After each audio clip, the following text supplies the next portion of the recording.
الله عز وجل يقول في القرآن ادعوني أستجب لكم، كلام واضح وصريح، ادعوني أستجب لكم. طيب يا رب تجربة، بسم الله الرحمن الرحيم، يا رب أدعوك وأرجوك إنك تعطيني $1,000,000 الآن. وين $1,000,000؟ ما يجوا.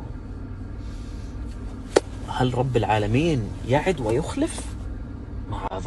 إذا الإنسان وهو إنسان مخلوق من طين هزيل ضعيف، إذا وعد وعد ممكن يموت ولا إنه ما يلبي الوعد، فما بالك بالله عز وجل. ركز ربنا شو قال: ادعوني، ادعيني أنا، ثق أن الأمر بيدي أنا، تذلل لي، اعلم إنه أمرك وحالك وقدرك كله بيدي.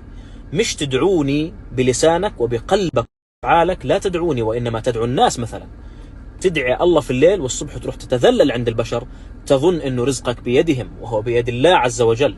مش تدعو الله بلسانك وفي قلبك وأفعالك تروح تضر الناس وتنصب وتقلق حتى تحقق أهدافك.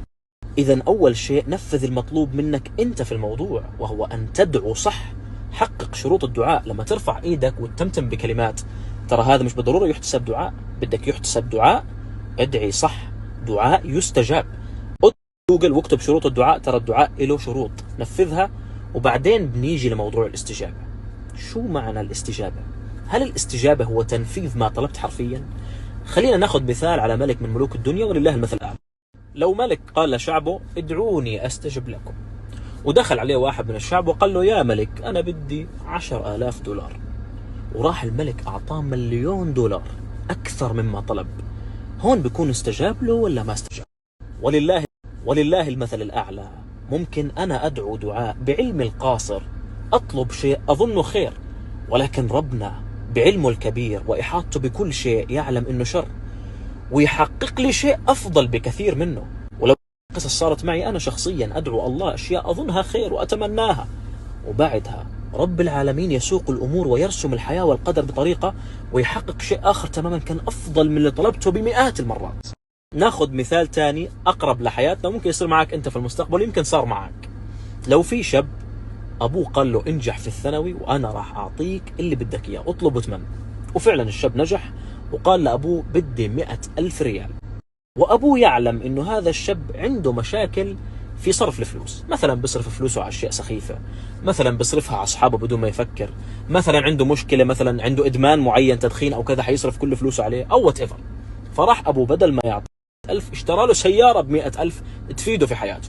هيك بيكون استجاب له ولا ما استجاب له؟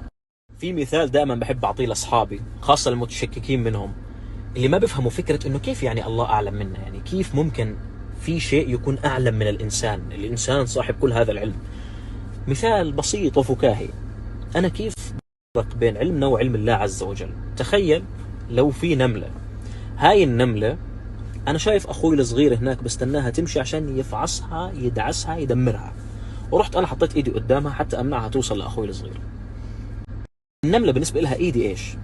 هي مش فاهمة شو إيدي، هي شايفة جسم غريب كبير جدا بتحاول تتجاوزه حتى توصل لبيتها، لا تعلم ما أعلمه أنا إنه في أخوي الصغير هناك بستناها يفجرها. ولله المثل الأعلى، إحنا ما بنعلم إلا ربنا بيعلم. ولذلك لما تحقق شروط الدعاء وتدعو الله عز وجل، ثق تماما إنه الله عز وجل لن يخلف وعده، معاذ الله، سيستجيب لك وسيحقق لك أفضل وأجمل وأحلى مما تتمنى.